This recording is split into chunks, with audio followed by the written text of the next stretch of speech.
Hi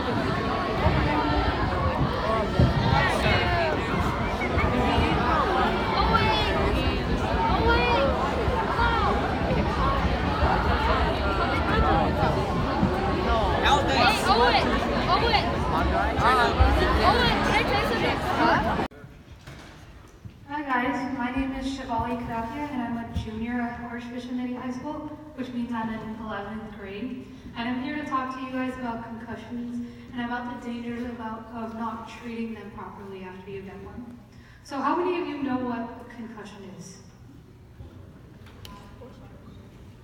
Okay, so most of you guys do know what it is, but for the people that don't know what it is, it's basically when you get hit in the head and your brain like shakes around a little bit and gets a little bit damaged in some places. And that can be very bad because your brain is very important and it controls everything in your body. So I'm going to start off by telling you guys a story about my concussion and then telling you guys about how to treat concussions after you get one and what to do and what not to do after you get one. So I played soccer for Shevali Middle School. In 8th grade, we were playing in the league, the last game of league, and I headed a ball, and I got a really bad headache after that. And I know for the people here who play soccer must be like, it's heading a ball, come on, how can you get a concussion out of that? And that's what I thought too originally. I'm like, this doesn't make any sense. So then I continued playing through it. I had a really bad headache throughout the game, and I also had basketball practice later that day. And it was really intense, like there was a lot of running and stuff like that, and I felt like fainting during that practice. But I didn't want to sit out on the bench or anything like that, and I didn't think like headering a ball, something that I do all the time, would cause like such bad pain or anything like that. So I kind of just like ignored it. And I continued doing this for about a week, and then the concussion symptoms really kicked in. I started like throwing up, getting really bad headaches, getting really dizzy and everything. So I went to the emergency room at Stanford. And they're like, I asked them like, what's going on with me? Like, this doesn't make any sense. They're like, yeah, it's not going to be a concussion. I mean, because your symptoms are coming so late. So it doesn't make sense. So you probably have like food poisoning or something that's causing you to throw up and everything. So they gave me some medication, sent me home. I took the medication, I felt better the next day, and I went back into playing. And I continued playing until April 30th, and I hit my head at the beginning of March. And the last game I played was April 30th, and that means for 2 months I played through my concussion. And during those 2 months, I also headed the ball many more times. I also got slammed in the head during basketball, going after loose balls. And my symptoms got really bad. I got really bad headaches, really bad, and really bad stomach aches, so I just stopped. And that's one of the biggest regrets that I have, is playing through those 2 months.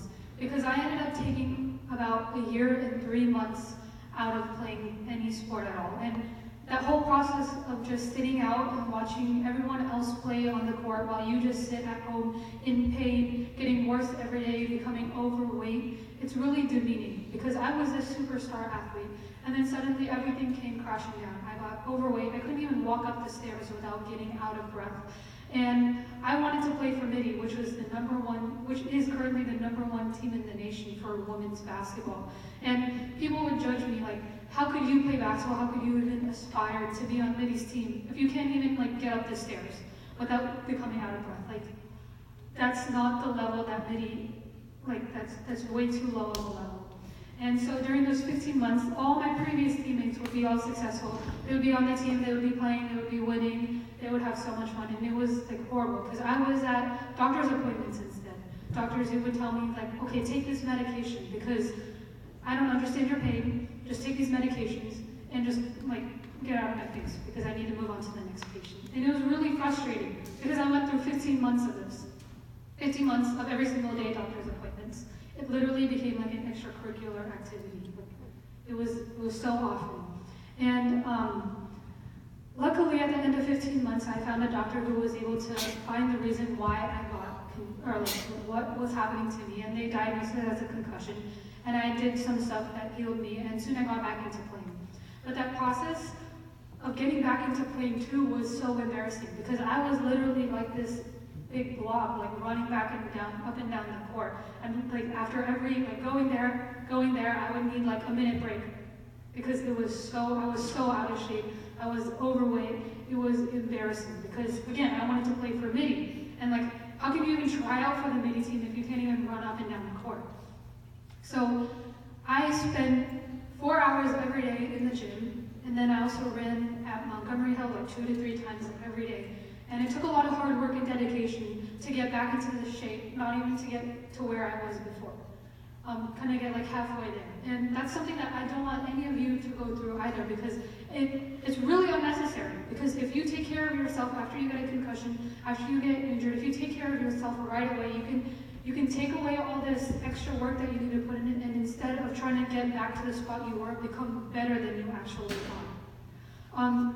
So what I'm trying to warn you guys about is when you get a concussion, you guys should be aware of all the symptoms that come. If you get really bad headaches, if you get really bad stomach aches, stuff like that. And if it doesn't disappear after a couple of days, then you should talk to your doctor, you should contact, or talk to your parents, talk to your doctors, and do not ignore it, because even something as small as headering a soccer ball caused this whole cascade of horrible events that really impacted my athletic career. And it kind of prevented me from pursuing basketball to the fullest.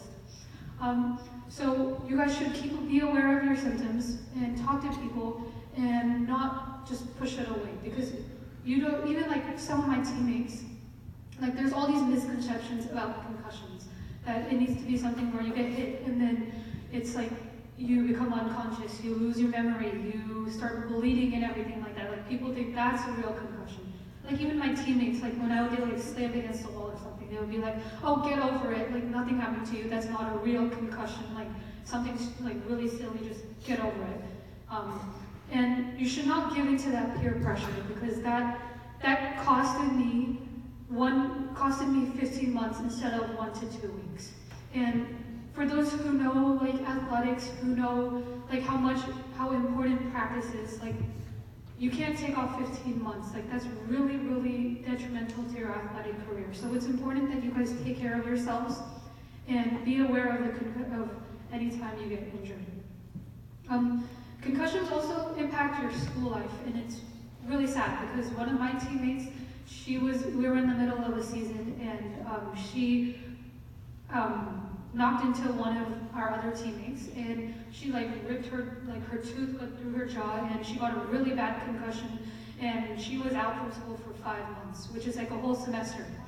And she had to make up all this during summer school, and I know a lot of you don't want to do summer school because, like, I mean, I would rather so much do something that's more meaningful, more fun to me than like study. But she had to make up everything during the summer, and she's kind of like, it was kind of really hard for her to readjust because, I mean, you lose 5 months, that's a lot of break.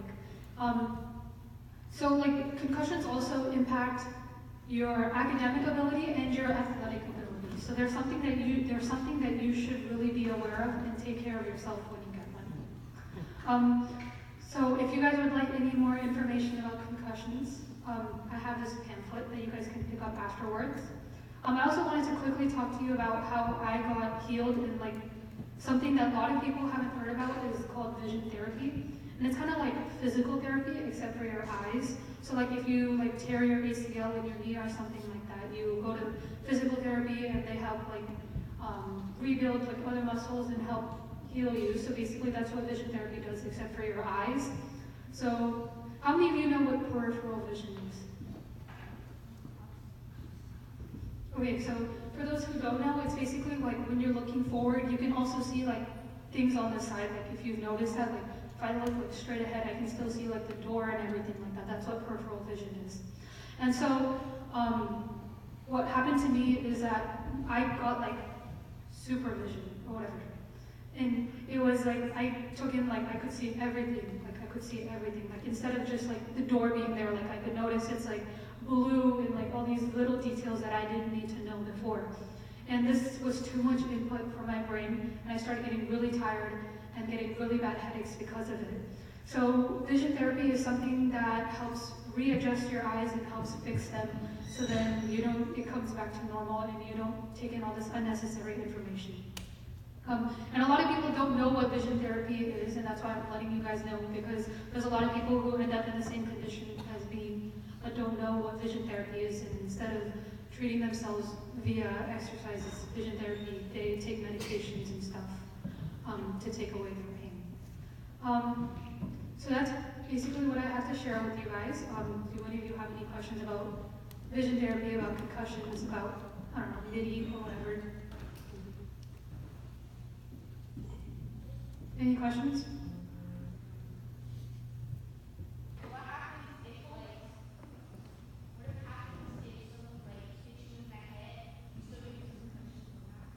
Yeah, it can be simple, like it can be really simple thing. Like, in fact, one of my friends, like a couple of days ago, someone accidentally dropped like a ball on her head, like a small ball, and she, like, I don't know, it was really something really small, like a small ball, and it got dropped on her head, and she got a really bad headache after it.